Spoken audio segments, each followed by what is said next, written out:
Buenos días, doctor.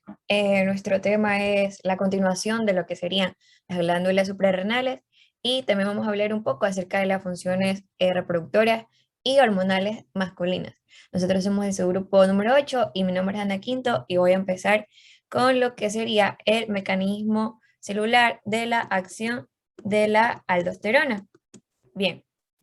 Entonces, este mecanismo incrementa el transporte de sodio en lo que serían las células tubulares. La aldosterona difunde, esta que está con rojo es la aldosterona, y difunde al interior del epitelio tubular debido a su liposolubilidad en las membranas celulares. Luego de esto, la aldosterona se une a una proteína receptor mineralocorticoide, que es esta de aquí, la que está como MR.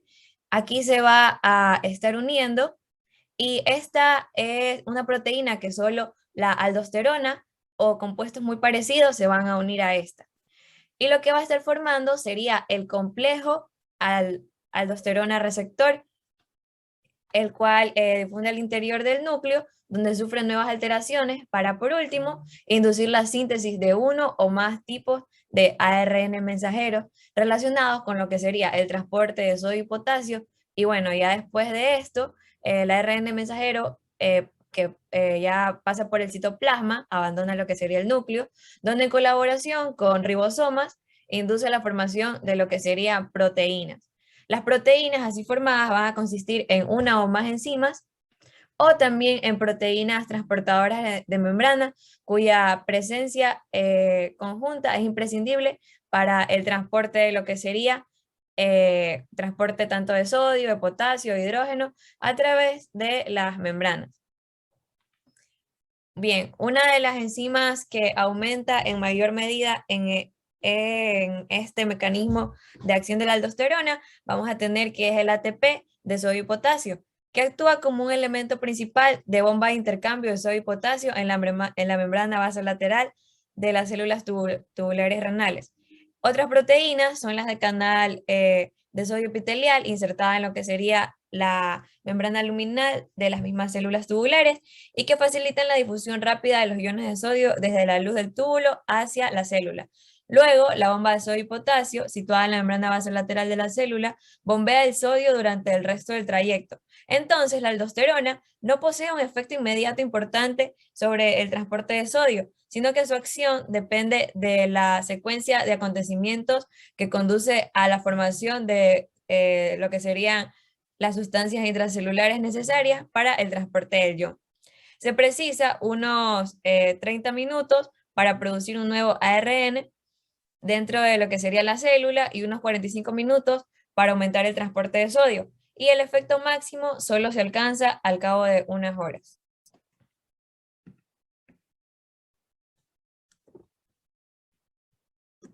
Bien, entonces, continuando, vamos a hablar un poco sobre lo que serían las posibles acciones no genómicas de la aldosterona y de otras esteroides. Bien, entonces, tanto la aldosterona como otros esteroides van a producir efectos genómicos de desarrollo lento, con una latencia entre 45 y 60 minutos, y depende de lo que sería la transcripción del gen y de la síntesis de nuevas proteínas. Y también vamos a tener efectos no genómicos, que estos de aquí tan solo van a durar algunos segundos a varios minutos, y estas acciones no genómicas van a estar dependiendo de lo que sería la unión de los esteroides a receptores de membrana celular. Estas acciones no genómicas son solo las que dependen de la unión de esteroides a receptores de la membrana celular. Bien, entonces, a manera de ejemplo, tenemos a la aldosterona, la cual aumenta la formación de lo que sería el AMP cíclico en las células, tanto en las células musculares lisas de los vasos y también en las células epiteliales de los túbulos colectores renales, y este efecto va a hacerse en menos de 2 minutos. Siguiendo con la exposición, tenemos lo que corresponde a la regulación de la aldosterona, a la regulación de la secreción de la aldosterona. Bien, esta regulación está tan íntimamente ligada con lo que sería el control de las concentraciones de electrolitos y el volumen de líquido extracelular, el volumen sanguíneo, la presión arterial y otros aspectos que se ven involucrados en lo que corresponde a la función renal. Se conocen los siguientes 4 efectos que desempeñan una función especial para regular lo que sería la aldosterona. Aquí tenemos los 4 efectos. Primero, contamos con lo que sería el incremento de la concentración de iones potasio en el líquido extracelular. Aumenta mucho en lo que corresponde a la secreción de la aldosterona. Como segundo punto, tenemos el aumento de la concentración de angiotensina 2 en el líquido extracelular. También incrementa mucho en lo que sería la secreción de aldosterona. Tenemos como tercer punto el incremento de la concentración de iones de sodio en el líquido extracelular. Apenas va a reducir lo que sería la secreción de aldosterona, es decir, esta va a tender también a aumentar.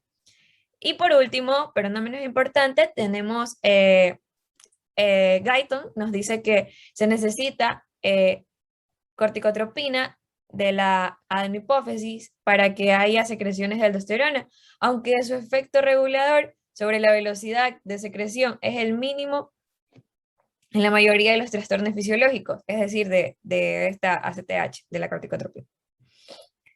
Bien. De todos estos factores, es decir, de estos 4 factores, la concentración de iones de potasio y el sistema renina-angiotensina son los más importantes en la regulación de la secreción de aldosterona, y un incremento pequeño de potasio puede multiplicar varias veces lo que sería la secreción de aldosterona. Entonces, podría decirse que de manera análoga a la activación del sistema renina-angiotensina, como respuesta al descenso del flujo sanguíneo de los riñones o a la pérdida de sodio, aumenta varias veces la secreción de aldosterona. Entonces nos vamos acá. Y bien, a su vez, la aldosterona va a actuar sobre los riñones y vamos a tener aquí 2 efectos. Va a actuar tanto facilitando lo que sería la excreción de iones de potasio y también elevando el volumen sanguíneo y la presión arterial. Con estos factores se normaliza lo que sería el sistema renina-angiotensina, y estos mecanismos de retroalimentación van a ser imprescindibles para lo que sería el mantenimiento de la vida. Bien, entonces ahora observamos aquí una imagen que nos da a conocer lo que serían los efectos del bloqueo de la síntesis de angiotensina 2 como un inhibidor de la enzima convertidora de la angiotensina, es decir, la ECA, sobre la aldosterona, y este estudio se hizo durante 7 días y se realizó en perritos. Estos perritos tenían deficiencia de sodio, es decir, a ellos les suministraron lo que sería una dieta hiposódica. ¿Y para qué le administraron esto? Esto le administraron con el objeto de bloquear la síntesis de angiotensina 2 y de infundir angiotensina 2 por vía exógena para restablecer sus valores plasmáticos tras la inhibición de la ECA. Aquí, el bloqueo de la síntesis de angiotensina 2 reduce la concentración plasmática en la aldosterona. Y en el cortisol no pasa esto. Bien, todo esto nos demuestra que la importancia de la angiotensina 2 es el estímulo de la secreción de la aldosterona al momento en el que el cuerpo procede a perder sodio. Y algo importante aquí a mencionar es que se cree que la corticotropina desempeña una función permisiva en lo que sería la regulación de la aldosterona.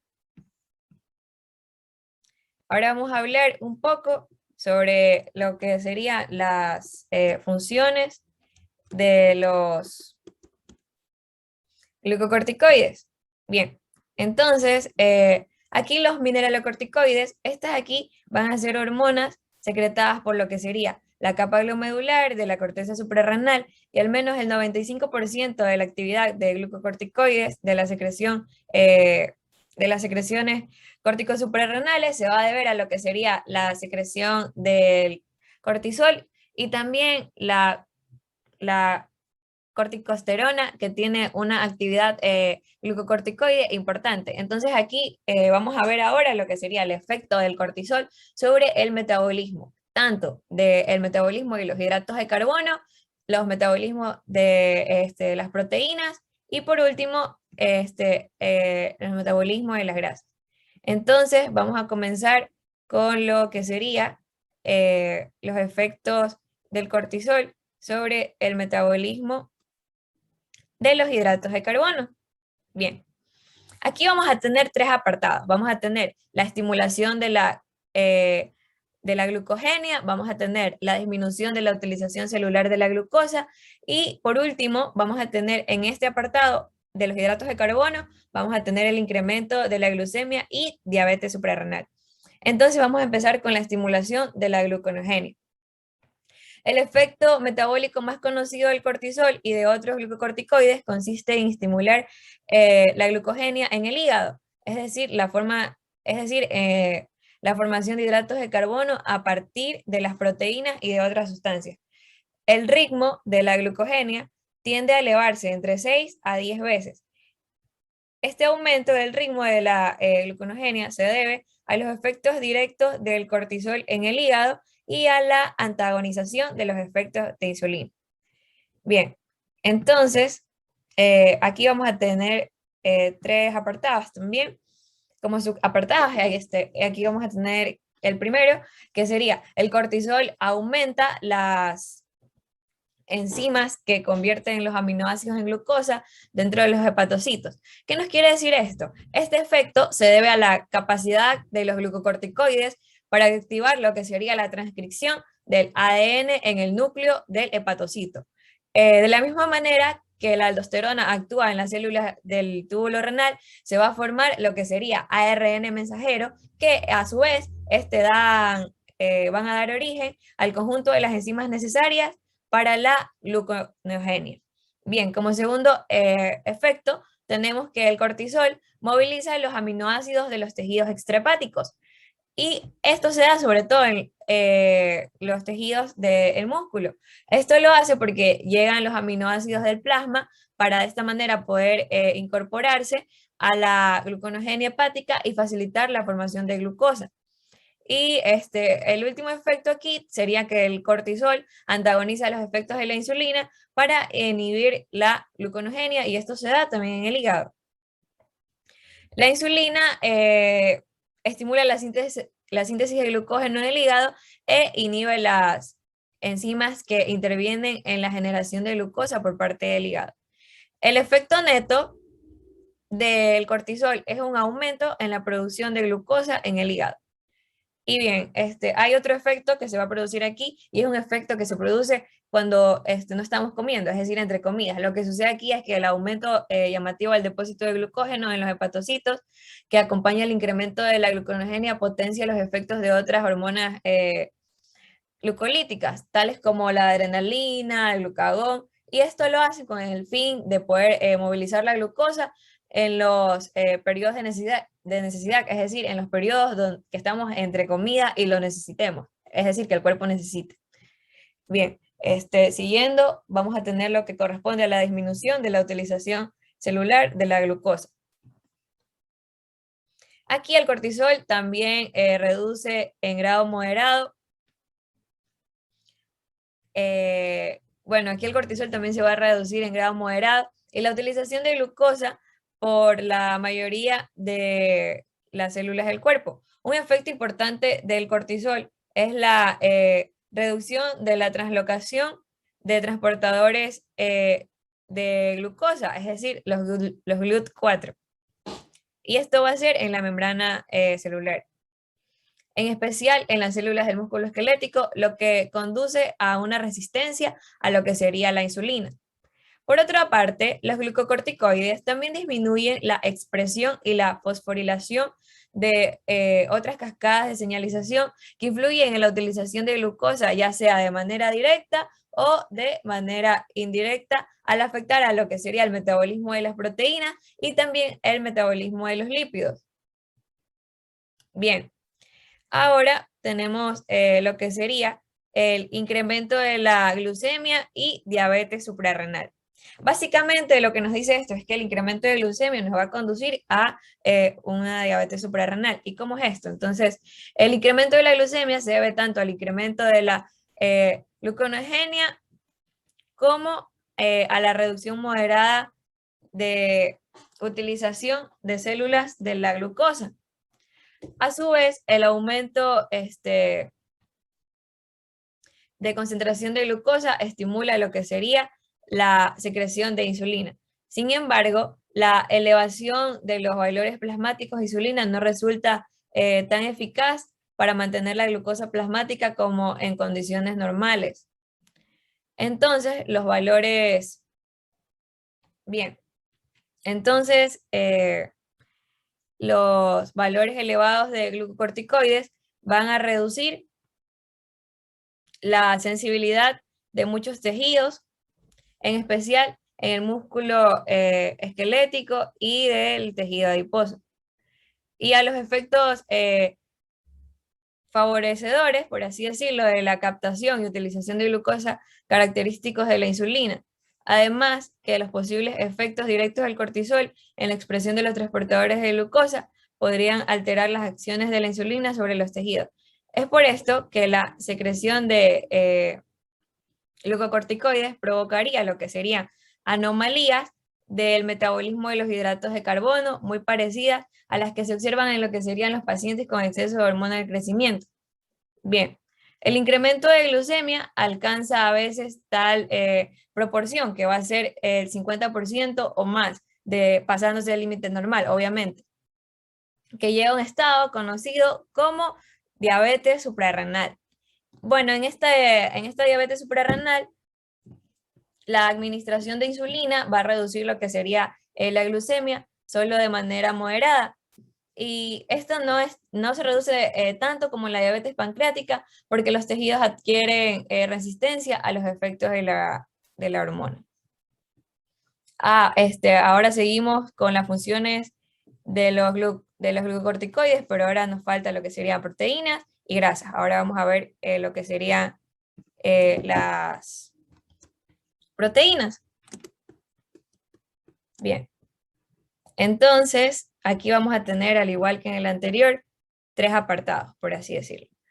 Vamos a tener la reducción de las proteínas celulares, el cortisol aumenta, otro efecto es que el cortisol aumenta las proteínas del hígado y del plasma, y otro efecto es el aumento de los aminoácidos, la disminución de transporte de los aminoácidos a las células extrahepáticas y la estimulación del transporte a lo que serían los hepatocitos. Entonces empecemos con la reducción de las proteínas celulares. Bien, entonces uno de los principales efectos del cortisol sobre los sistemas metabólicos del organismo consiste en lo que sería el descenso de los depósitos de proteínas en la práctica total de las células del organismo, con excepción las células del hígado. Esta reducción se debe tanto a lo que sería la síntesis como a un mayor catabolismo de las proteínas ya existentes dentro de las células. Ambos efectos podrían achacarse a un menor transporte de los aminoácidos a los tejidos extrahepáticos. Bien, el cortisol también reduce la formación de ARN y la síntesis posterior de proteínas de muchos tejidos extrahepáticos, sobre todo el músculo y del tejido linfático. Y cuando existe un gran exceso de cortisol, el aumento puede debilitarse, tanto que la persona puede ser incapaz de que si se encuentra en una posición de cuclillas, la persona ya no pueda levantarse. Además, las funciones inmunitarias del tejido linfático caen hasta una pequeña fracción de la normalidad. Bien, ahora tenemos lo que sería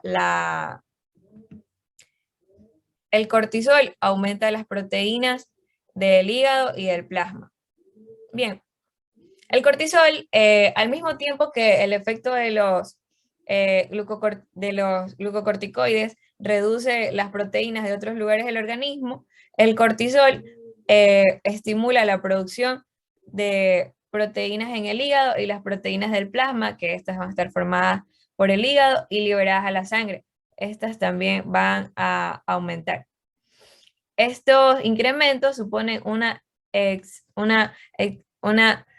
excesión al descenso de las proteínas que tienen lugar en otras partes del cuerpo. Entonces se cree que esta diferencia se debe a un posible efecto del cortisol, el cual incrementaría el transporte de aminoácidos hacia los hepatocitos y estimularía a las enzimas hepáticas necesarias para lo que sería la síntesis de proteínas. Bien, ahora tenemos los aminoácidos sanguíneos, el aumento de estos aminoácidos sanguíneos, la disminución de los aminoácidos a las células extrahepáticas y la estimulación de transporte a los hepatocitos. Bien, entonces aquí el cortisol reduce el transporte de los aminoácidos a lo que serían las células musculares. Este menor transporte de aminoácidos a las células extrahepáticas va a proceder a disminuir la concentración intracelular de esta sustancia. Por lo tanto, el sistema de proteínas también va a disminuir. Pero el catabolismo de las proteínas en las células va a continuar liberando aminoácidos que van a difundir al exterior de la membrana celular con ascenso de sus concentraciones plasmáticas. Es por esto que el cortisol va a movilizar los aminoácidos de los tejidos extrahepáticos y a través de este mecanismo agota lo que serían los depósitos tisulares de proteínas.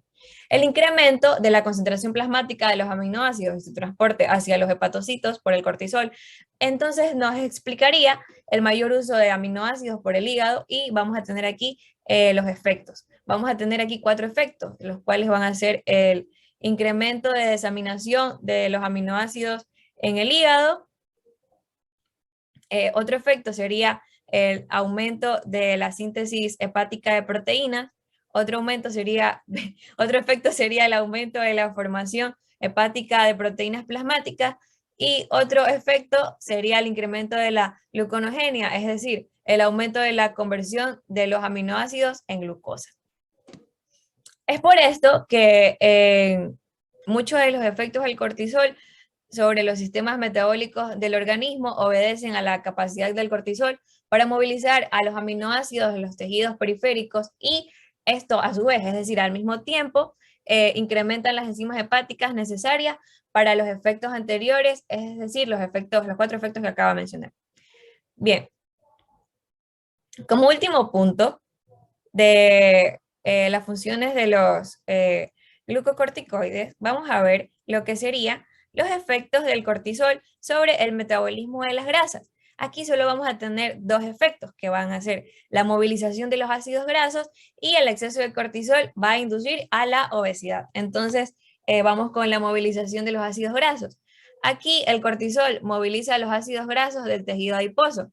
Esta movilización aumenta la concentración de ácidos grasos libres en plasma, lo que aumenta también lo que sería la utilización de los ácidos grasos con fines enérgicos. El cortisol ejerce un efecto directo que potencia la oxidación de los ácidos grasos en el interior de la célula. Y bien, aquí va a existir un periodo de ayuno o un periodo de estrés, es decir, de ayuno prolongado o de estrés. Aquí la mayor movilización de grasa por el cortisol, junto con el incremento en la oxidación de los ácidos grasos en la célula, van a inducir a una desviación en los sistemas metabólicos celulares, que pasan de la utilización enérgica de glucosa a la utilización de lo que serían los ácidos grasos.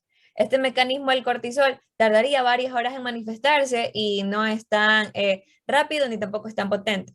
Entonces, el mayor uso de los ácidos grasos para conseguir energía metabólica supone un factor esencial para la concentración a largo plazo de glucosa y del glucógeno orgánico. Bien, el último efecto que corresponde a los efectos del cortisol sobre el metabolismo de las grasas, vamos a tener el exceso del cortisol va a inducir obesidad. ¿Cómo es esto? Entonces aquí el cortisol puede provocar una movilización moderada de los ácidos grasos en el tejido adiposo. En muchas personas que presentan una secreción excesiva de cortisol se desarrolla un tipo de obesidad peculiar, que este tipo de obesidad peculiar es característica porque la grasa sobrante se deposita tanto en tórax y en la cabeza. Y reduce el cuello, y esto se le atribuye el nombre de cuello de búfalo, y la cara se ve más redonda, y esto se le atribuye el nombre de cara de luna llena. Y bueno, esto es el efecto que va a conducir, por eso se dice que como que induce básicamente a lo que sería la obesidad. Y se dice que esta obesidad sería consecuencia de la estimulación exagerada al consumo de alimentos, y que algunos tejidos del organismo generan grasas con más rapidez de lo que movilizan. Entonces, esto hace que aumente el cortisol, no haya quien los transporte ni quien los oxide, y así se pueda conducir a esta obesidad. Y esto ha sido todo por mi parte. A continuación, mi compañera.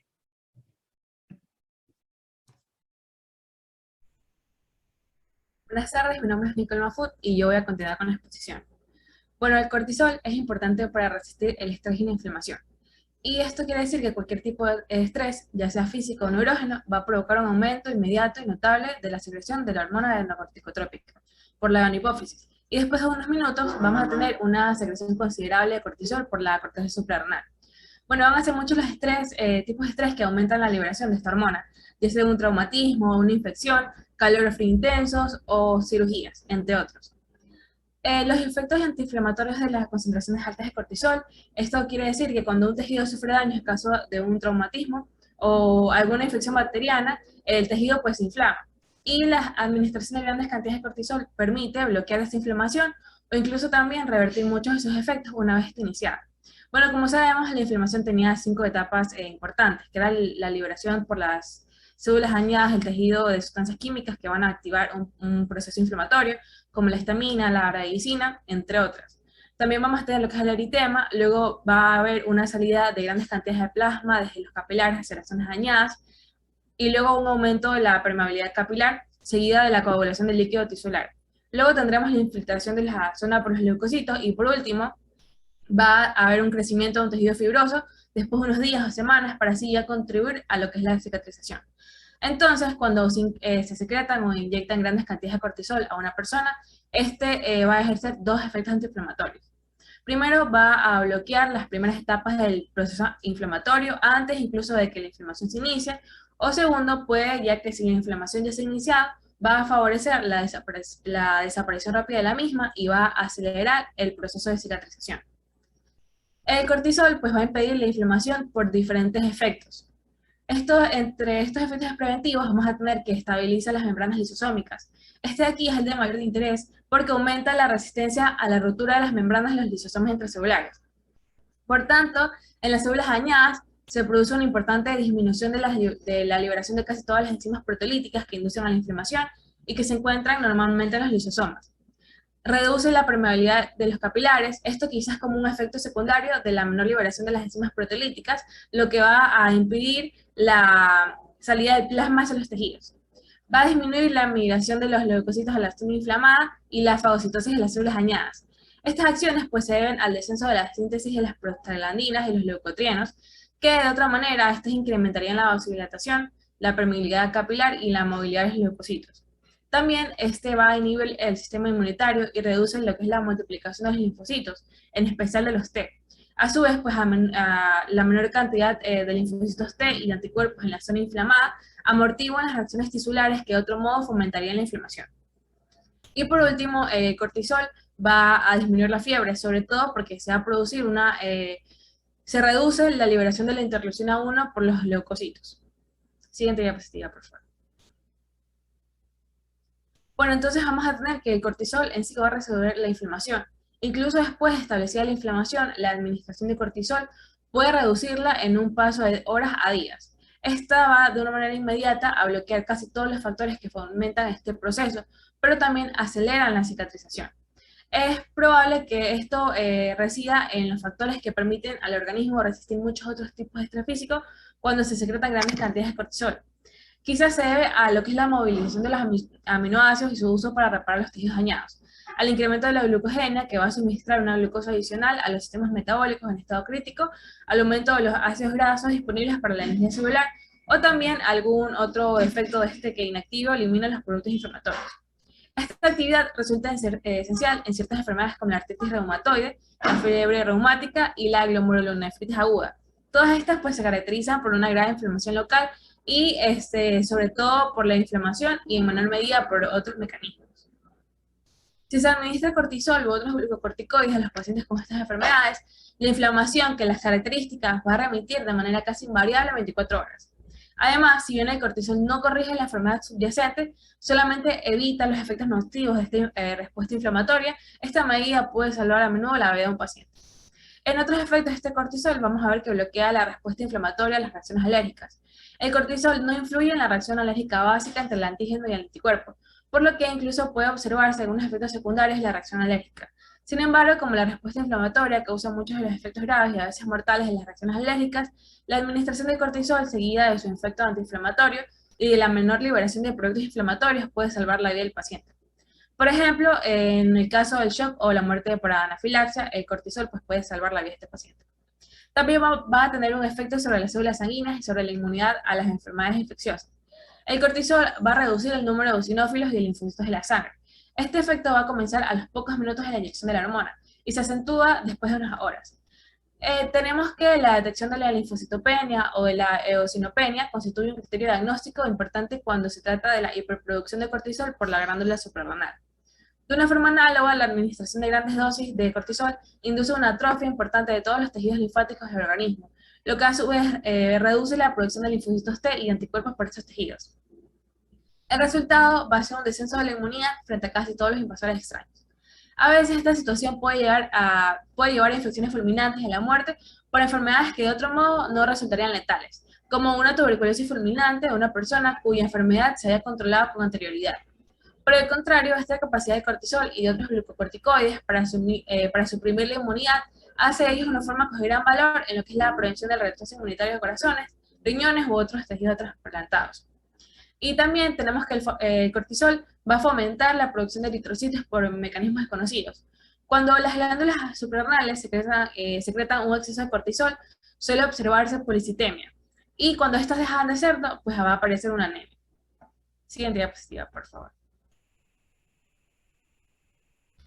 En cuanto al mecanismo celular de la acción del cortisol. Bueno, el cortisol, como todas las hormonas esteroides, ejerce sus efectos mediante su interacción inicial con los receptores intracelulares de las células efectoras. El cortisol es liposoluble y por lo tanto se va a difundir con facilidad a través de la membrana celular. Una vez que está en el interior de la célula, se va a unir a una proteína receptora del citoplasma y luego el complejo hormona-receptor interactúa con secuencias reguladoras específicas del ADN denominadas elementos de respuesta a los glucocorticoides, que inducen o reprimen la transcripción génica. También son necesarias otras proteínas celulares, que son los factores de transcripción, para la interacción adecuada entre el complejo hormona-receptor y los elementos de respuesta a los glucocorticoides.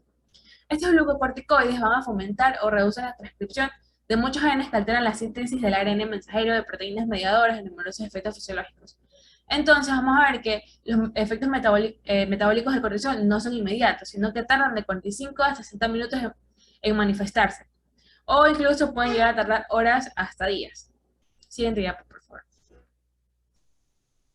Lo que es la regulación de la secreción del cortisol por la corticotropina procedente de la hipófisis. Vamos a tener que esta hormona enocorticotrópica va a estimular la secreción del cortisol, pues va a estar sometida de manera casi exclusiva a esta hormona hipofisiaria. Esta hormona estimula asimismo la síntesis suprarrenal de andrógenos. En cuanto a la química de esta hormona, pues esta hormona ha sido aislada de una forma pura de la hipófisis y pues se ha establecido que es un polipéptido grande que corresponde a una cadena de 39 aminoácidos. Pero también se conoce un polipéptido menor, que sería un producto de la digestión de la corticotrópica, cuya cadena mide 24 aminoácidos, pero que también posee todos los efectos de una molécula entera. La secreción de esta hormona va a ser controlada por un factor liberador importante, que sería la corticoliberina o factor liberador de corticotropina. Se secreta esta hacia el plexo capilar primario del sistema hipofisiario portal en la eminencia media del hipotálamo, y luego se transporta a la hipófisis, donde se induce la secreción de la hormona. Y este factor liberador de corticotropina va a estar formado por 41 aminoácidos. Esta hormona corticotropa también activa las células corticosuprarrenales para que se produzcan esteroides a través del aumento del AMP cíclico, que es el monofosfato de adenosina cíclico. El efecto principal de esta hormona sobre las células corticosuprarrenales consiste en la activación del adenilato ciclasa de la membrana celular. lo que esta activación va a inducir la formación del AMP cíclico en el citoplasma, y el efecto máximo se alcanza a los 3 minutos. Por su parte, el AMP cíclico activa las enzimas intracelulares que se sintetizan las hormonas corticosuprarrenales. La estimulación a largo plazo de la corteza suprarrenal por esta hormona no solo eleva la actividad secretora, sino que también causa una hipertrofia y proliferación de las células de la corteza, sobre todo en las zonas fascicular y reticular, donde se secretan el cortisol y los andrógenos. También vamos a ver que el estrés psicológico aumenta la secreción corticosuprarrenal y de la hormona corticotropa. Como se indicó el principio de la exposición, cualquier tipo de estrés físico o mental aumenta de una manera muy considerable la secreción de esta hormona en breves minutos. Y como consecuencia, pues también se va a aumentar lo que sería el cortisol. Efecto se demuestra con la respuesta secretora rápida y potente de la corteza suprarrenal después de un traumatismo. Los estímulos dolorosos inducidos por cualquier tipo de estrés físico o daño celular se transmiten primero en sentido proximal al tronco del encéfalo y luego a la eminencia media del hipotálamo. Después, aquí se secreta el factor liberador de corticotropina al sistema porta de la hipófisis. Pocos minutos después, toda la secuencia reguladora provoca la aparición de grandes cantidades de cortisol en la sangre. El estrés mental puede inducir un aumento igual de rápido de la secreción de esta hormona que se crea debido a la estimulación del sistema límbico, sobre todo en la región de la amígdala y del hipocampo, que transmiten señales a la región posterior medial del hipotálamo. Siguiente diapositiva, por favor. En cuanto al efecto inhibidor del cortisol sobre el hipotálamo y sobre la hipófisis para reducir lo que es la secreción de la corticotropa. El cortisol va a ejercer un efecto directo de retroalimentación negativa sobre dos partes, lo que es el hipotálamo, disminuyendo la síntesis del factor liberador de corticotropina, y el segundo, que es la hipófisis, reduciendo la formación de la hormona adrenocorticotropa. Ambos efectos retroactivos ayudan a controlar la concentración plasmática de cortisol. Así, cuando la concentración de cortisol asciende en exceso, este sistema reduce automáticamente la hormona hacia valores normales. La síntesis y secreción de esta hormona también están asociadas a la hormona estimuladora de los melanocitos, la lipotropina y la endorfina. Debido a que cuando la hormona secreta la hormona corticotropa, al mismo tiempo se liberan otras hormonas de estructuras químicas parecidas. Esto se debe a que el gen que se transcribe para formar la molécula de ARN que determina la formación de esta hormona provoca de una manera principal lo que es una síntesis de una proteína mayor, que sería una preprohormona llamada propiomelanocortina, que además de ser la precursora de la corticotropa, también da lugar a varios péptidos, entre los que tenemos la hormona estimuladora de los melanocitos, la belipotropina y la endorfina. En condiciones normales, ninguna de estas hormonas se secreta en cantidad suficiente para modificar las funciones del cuerpo humano, pero cuando la velocidad de esta corticotropa se incrementa, como esto pasa en lo que es la enfermedad de Addison, también puede elevarse la producción de hormonas derivadas de la propiomelanocortina. Y por último, en cuanto a los andrógenos suprarrenales, pues estos se secretan constantemente por la corteza suprarrenal, sobre todo durante la vida fetal. Y por otro lado, la progesterona y los estrógenos, que serían las hormonas sexuales femeninas, se van a secretar en cantidades mínimas. En general, los andrógenos suprarrenales solo ejercen efectos leves en el ser humano. Quizás parte del desarrollo inicial de los órganos sexuales masculinos se deba a la secreción infantil de estos andrógenos suprarrenales, que también ejercen efectos discretos en el sexo femenino, no solo antes de la pubertad, sino también durante el resto de la vida. Gran parte del crecimiento del vello púbico y axilar de la mujer es consecuencia de estas hormonas. Y algunos andrógenos suprarrenales se transforman en testosterona, que es la principal hormona sexual masculina en los tejidos extrasuprarrenales, lo que puede explicar su actividad androgénica. Gracias.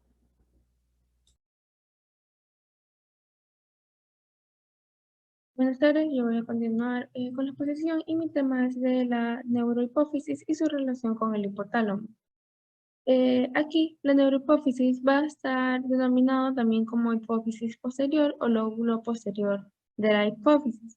Este se encuentra básicamente muy enervada, pues va a estar constituida por lo que son células de pituicitos, que a su vez estas van a constituir las estructuras de que son de sostén para las grandes números de fibras nerviosas y también para sus terminaciones. Eh, hay las terminaciones de lo que son las vías procedentes, tanto en lo que va a ser el núcleo supraóptico, también como el núcleo paraventricular de lo que es el hipotálamo. Esta neurohipófisis no va a secretar directamente hormonas, ya que estas van a ser secretadas por el hipotálamo. Estas van a viajar por las fibras mencionadas en las cuales estas fibras nerviosas del hipotálamo van a llegar a lo que es la neurohipófisis, que se van a encargar de esas secreciones.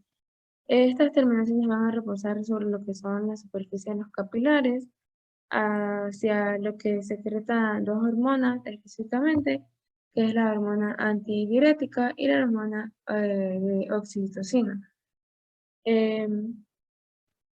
La antidiurética también llamada vasopresina. La antidiurética se va a formar en lo que es el núcleo supraóptico respectivamente, mientras que la oxitocina en el paraventricular.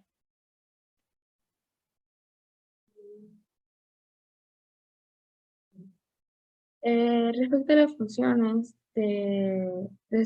fisiológicas de tantas estas hormonas, tanto la antidiurética como la oxitocina, vemos que la oxitocina va a cumplir funciones muy importantes, como es la estimulación para contraer el útero durante el embarazo, principalmente en la que es la gestación.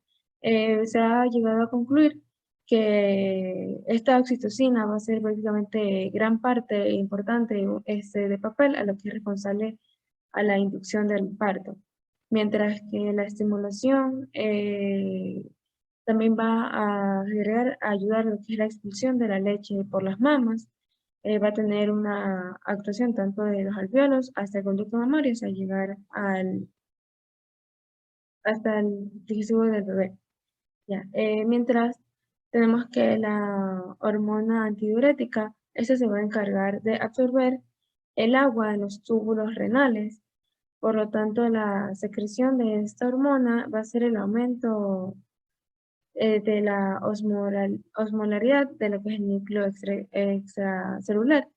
Esto produce que los túbulos renales que tienen proteína, ya pues en lo que son los canales proteicos, los cuales van a llegar, la antidiurética dará órdenes de que no pase demasiada agua, por lo tanto, va a producir una orina muy concentrada.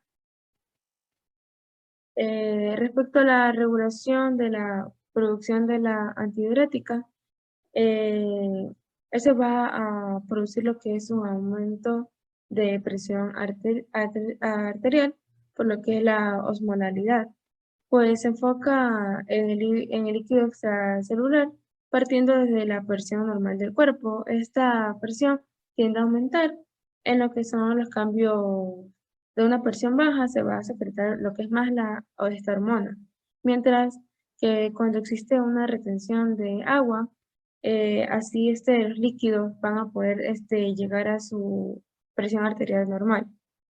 Este impulso está dado, la fuerza que hizo que mientras las concentraciones sanguíneas disminuyen, va a haber más conservación renal de agua. Este se conoce como los efectos vasoconstrictores de la antidiurética, pues ya que debe que el volumen sanguíneo y una presión arterial baja van a estimular la secreción de esta. Si hay una mayor gestión de agua, nuestra presión arterial va a aumentar, por ende la hormona se va a inhibir por el exceso de agua que se ha excretado para poder mantener lo que es esta presión arterial normal.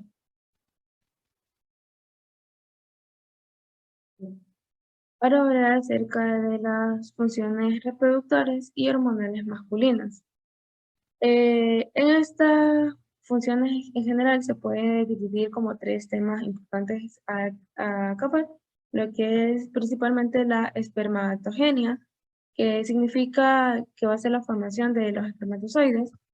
También tenemos la realización de lo que es el acto sexual masculino y la regulación de las funciones reproductoras del valor de las diversas hormonas. Primero vamos a hablar acerca de la anatomía fisiológica de estos órganos sexuales masculinos. Bueno, como podemos observar en las imágenes, vamos a tener que la estructura anatómica del testículo va a estar compuesto hasta 900 túbulos seminíferos arreglados en espirales que van a tener una medida de longitud aproximadamente de 0,5 milímetros. En donde se van a formar aquí es donde se van a formar los espermatozoides. Estos se vacían después del epidídimo, lo que ocurre a otro túbulo espiral, que son aproximadamente de 60 metros de longitud. Aquí en el epidídimo se abre hacia lo que es el conducto deferente, eh, y el mismo que se va a ensanchar para formar lo que es la ampolla del conducto deferente. Eh, Ya inmediatamente luego de esto va a llegar lo que es la embocadura del cuerpo de lo que es la glándula prostática, como podemos ver aquí. Luego de estas dos vesículas seminales localizadas, que va a estar una de cada lado, eh, de lo que, una cara de lo que es la próstata, el contenido de las vesículas seminales, junto a lo que es el extremo prostático de la ampolla, va a pasar al conducto eyaculador. Eh, este mismo va a estar atravesado lo que es la glándula prostática para finalizar finalmente en lo que es la uretra interna. Esos conductos prostáticos van desde lo que es la próstata hasta el conducto eyaculador y desde él hasta que ya corresponde a la uretra ya prostática. Ya por último, esta uretra va a hacer lo que es el jabón final, por decirlo así, la comunicación de lo que ya va a ser de los testículos con el exterior. Pues esta uretra va a estar provista y cubierta de lo que es un moco que proviene con numerosas glándulas, las mismas que van a dividir en tanto, se va a poder reconocer tanto las glándulas uretrales y también las glándulas bulbouretrales, también denominadas como glándulas de Cooper.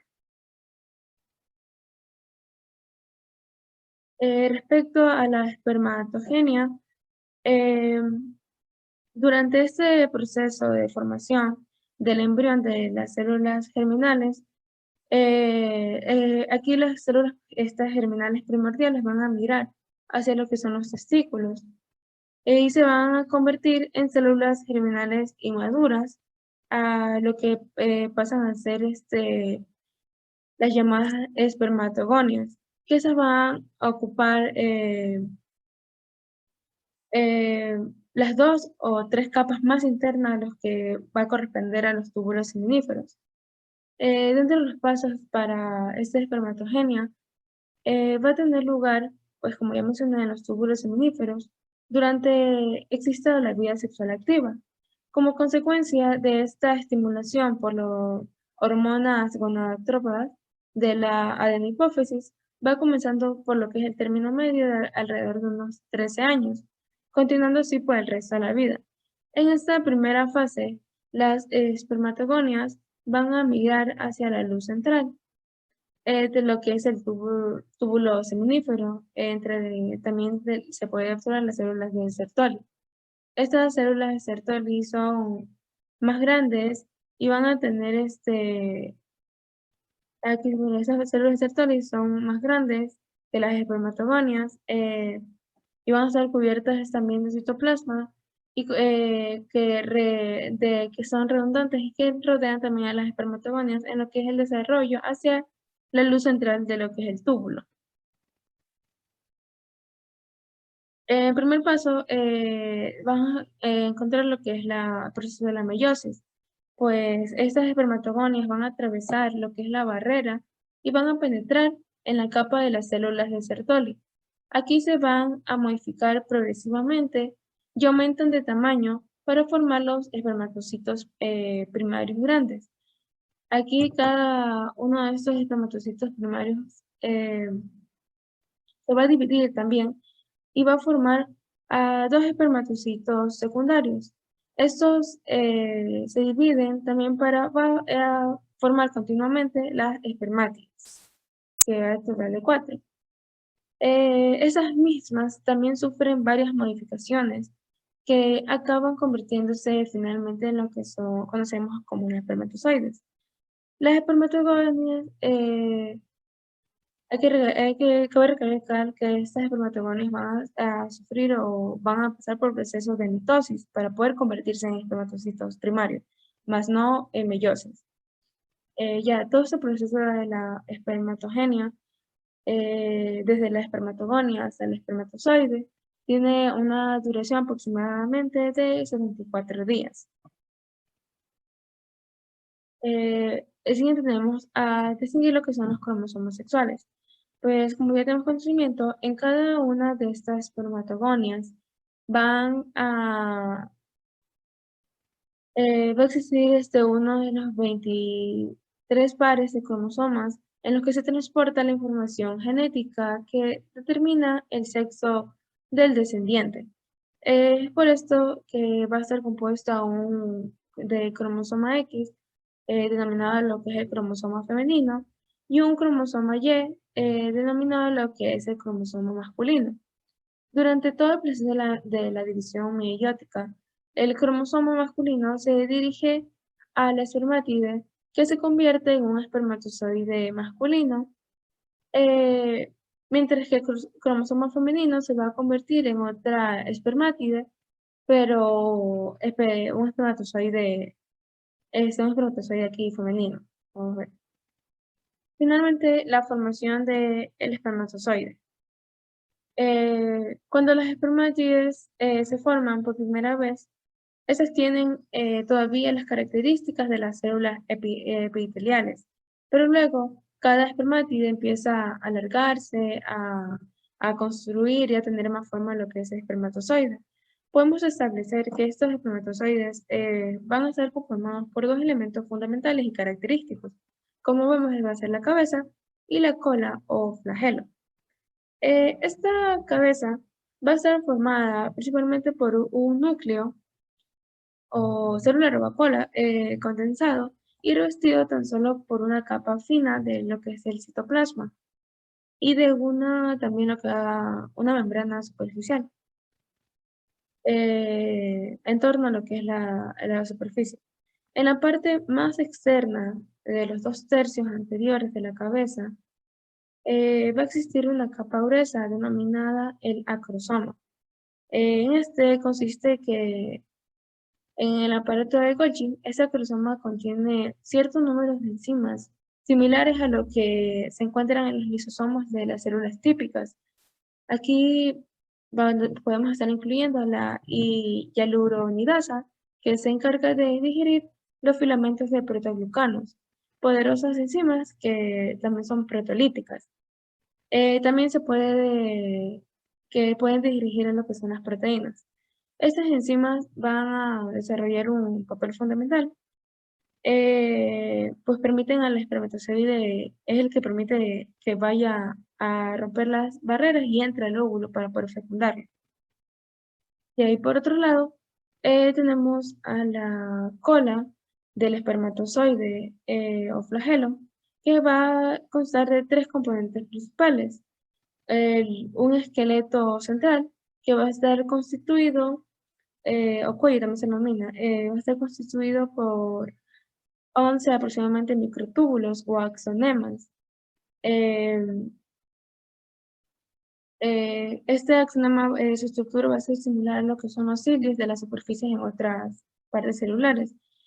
También consta de lo que es una fina capa celular que va a revestir a todo este axonema y también de una serie de mitocondrias que rodean a este axonema y de la porción también proximal de la cola o también de la cuerpo de la cola que se lo menciona. Ya, estos espermatozoides por lo general mueven en medio de un líquido a una velocidad de 1 a 4 milímetros por minuto, lo que permite desplazarse a través de lo que es el aparato genital femenino con facilidad para poder así buscar lo que es el óvulo. Gracias. A continuación, compañero. Buenos días, mi nombre es Boris Villamar y voy a hablar acerca de los factores hormonales que estimulan la espermatogenia. Vamos a hablar acerca de 5 hormonas que van a desempeñar funciones esenciales en este proceso. La primera, la testosterona, va a ser secretada por las células intersticiales de Leydig y va a ser esencial tanto para el crecimiento como para la división de las células germinales testiculares para producir los espermatocitos. La segunda, la hormona luteinizante, va a ser secretada por la hipófisis y va a estimular la secreción de testosterona por las células de Leydig. La hormona folículo estimulante, por otro lado, también va a ser secretada por la hipófisis, pero va a estimular a las células de Sertoli para convertir las espermátides en espermatozoides. Los estrógenos van a ser formados a partir de la testosterona por las células de Sertoli, cuando estas son estimuladas por la hormona folículo estimulante. Y por último, la hormona de crecimiento va a estimular la división temprana de las propias espermatogonias. Ahora vamos a hablar acerca de la maduración en el epidídimo. Luego de que los espermatozoides ya se forman en los túbulos seminíferos, van a tardar varios días en recorrer el epidídimo, el cual tiene un largo de 6 metros en toda su longitud.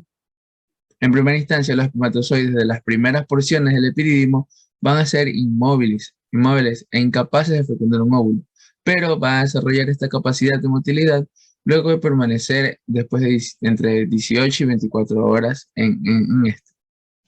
Por otro lado, el almacenamiento de los espermatozoides en los testículos. Ambos testículos van a formar unos 120 millones de espermatozoides diarios, y la mayoría de estos se van a conservar en el conducto deferente, pero donde van a poder permanecer durante al menos un mes sin perder su fertilidad, donde se van a mantener en un estado de profunda inhibición y, por el contrario, con una actividad sexual y eyaculaciones excesivas, el almacenamiento en el conducto deferente no va a durar más de unos pocos días. Después de la eyaculación, las células de Sertoli y el epitelio del epidídimo van a secretar un líquido nutritivo que va a ser eyaculado junto con los espermatozoides, el cual contiene hormonas como la testosterona y los estrógenos. Va también a contener enzimas y nutrientes necesarios para la maduración de los espermatozoides, donde estos ya se van a poder volver móviles y capaces de fecundar al óvulo. La fisiología del espermatozoide maduro. Los espermatozoides normales van a ser capaces de realizar movimientos flagelares a una velocidad de 1 a 4 milímetros por minuto, y en un medio ligeramente alcalino, como en el semen, esta actividad se ve facilitada, pero en los medios ligeramente ácidos va a provocar la muerte rápida, va a dificultar estos movimientos. De la misma manera, en los medios muy ácidos es donde se va a provocar la muerte rápida de los espermatozoides. Por esta razón es que los espermatozoides pueden sobrevivir muchas semanas en los conductos genitales de los testículos, pero en el aparato genital femenino se logran 1 o 2 días. Por último, a medida que se eleva la temperatura, la actividad y el metabolismo de los espermatozoides va a aumentar, pero esto a su vez va a disminuir el tiempo de supervivencia de estos. Ahora, las funciones de las vesículas seminales. Cada vesícula seminal va a ser un túbulo tortuoso y lobulado, cuyo epitelio va a secretar un líquido mucoide rico en prostaglandinas, en fibrinógeno, en ácido cítrico y en fructosa. Durante la eyaculación, cada vesícula seminal va a vaciar su contenido al conducto eyaculador, después de que el conducto deferente haya liberado los espermatozoides, es decir, aquí. Así se va a aumentar el volumen del semen eyaculado y le va a brindar nutrientes a los espermatozoides. Las prostaglandinas van a tener 2 funciones esenciales.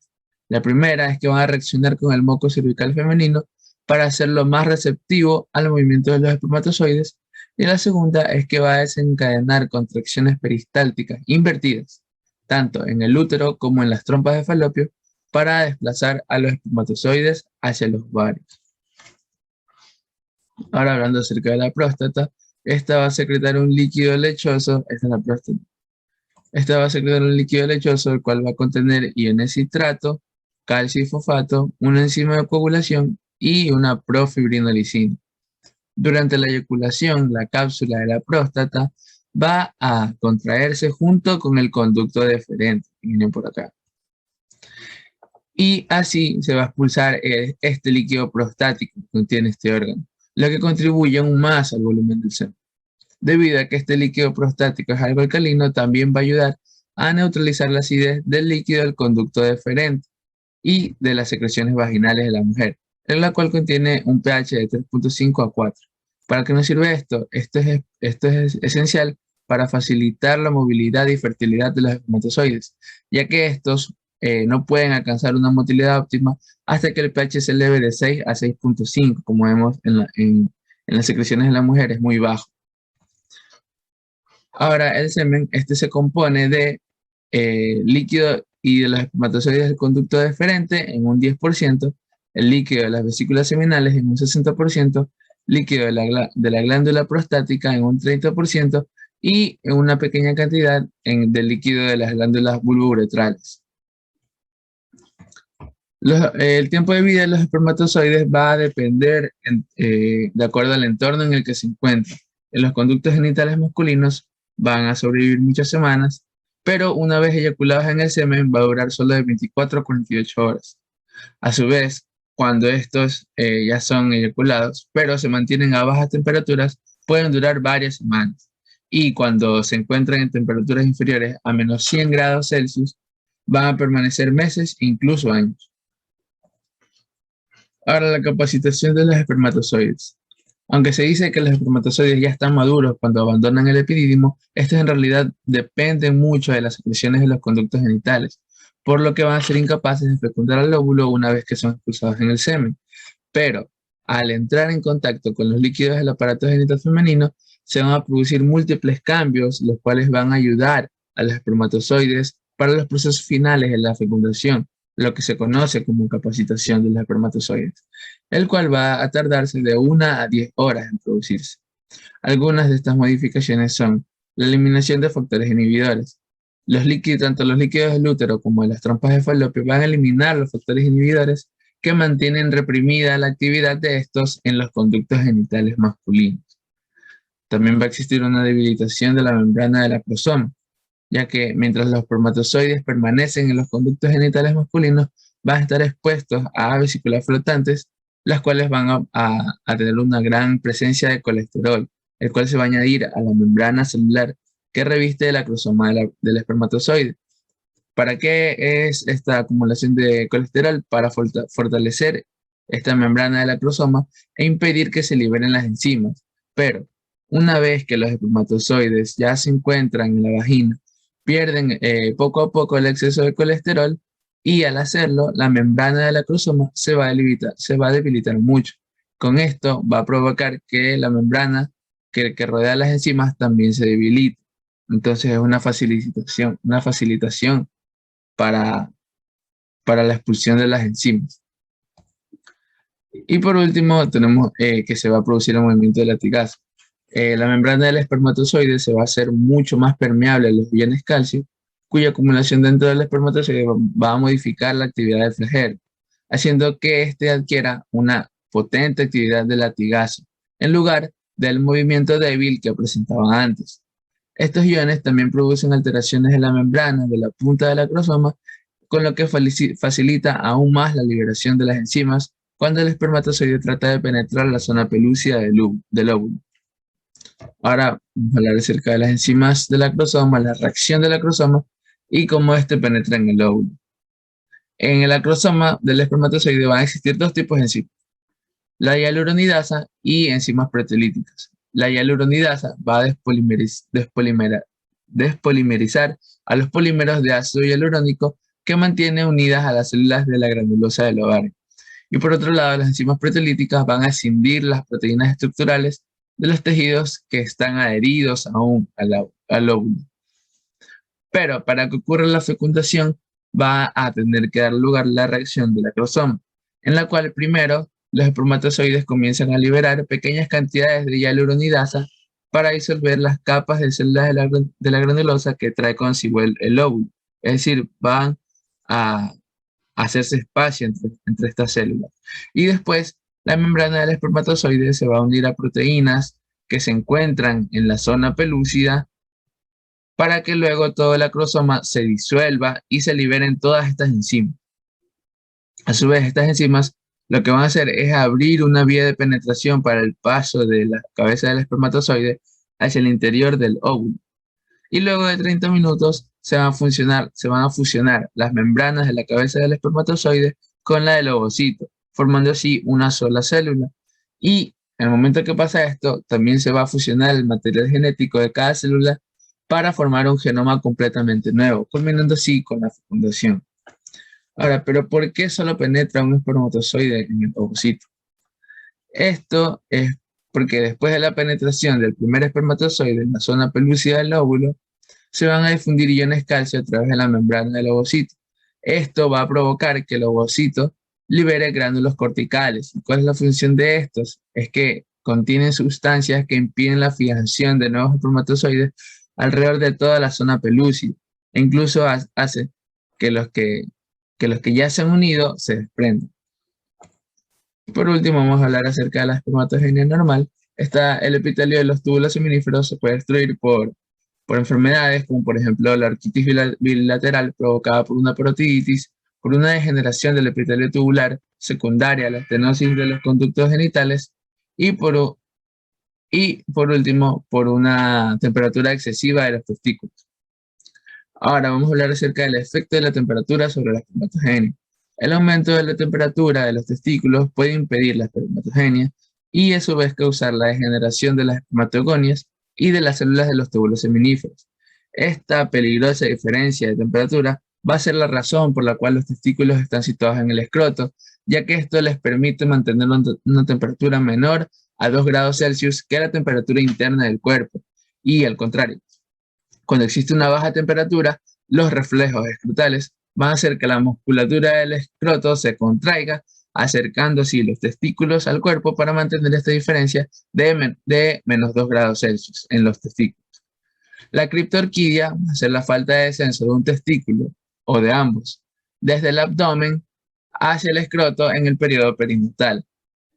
Entre 3 semanas y un mes antes del nacimiento del niño y bajo la estimulación de la testosterona, los testículos van a descender normalmente a través de los conductos inguinales de las crestas genitales en el abdomen hacia el escroto.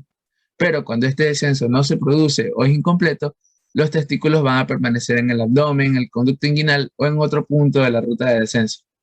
El problema es que un testículo que permanece en el interior de la cavidad abdominal va a ser incapaz de formar espermatozoides, ya que el pequeño aumento de temperatura que ya mencionamos que existe en el abdomen es suficiente para causar la degeneración del epitelio tubular y en consecuencia provocar una esterilidad. Ahora, el efecto del recuento de espermatozoides sobre la fertilidad. La cantidad promedio de semen eyaculado en cada coito es de 3.5 milímetros y a su vez en cada mililitro de semen va a haber alrededor de 120 millones de espermatozoides, lo cual nos deja que en cada eyaculación hay unos 400 millones de espermatozoides. Pero cuando el número de espermatozoides por mililitro es menor a 20 millones, es probable que estemos hablando de que la persona sea infértil. Y por último, el efecto de la morfología y la motilidad de los espermatozoides sobre la fertilidad. A veces un varón, aunque tenga un recuento normal de espermatozoides, es estéril, pero esto puede estar causado por anomalías morfológicas en los espermatozoides. Es decir, puede tener 2 cabezas, puede tener una forma anómala de estas cabezas o de las colas, o simplemente los espermatozoides van a ser relativa o completamente inmóviles. Y hablamos de que cuando la mitad de los espermatozoides presentan estas anomalías, es muy probable que el varón sea estéril, aunque el resto de los espermatozoides que posea tenga un aspecto normal. Muchas gracias.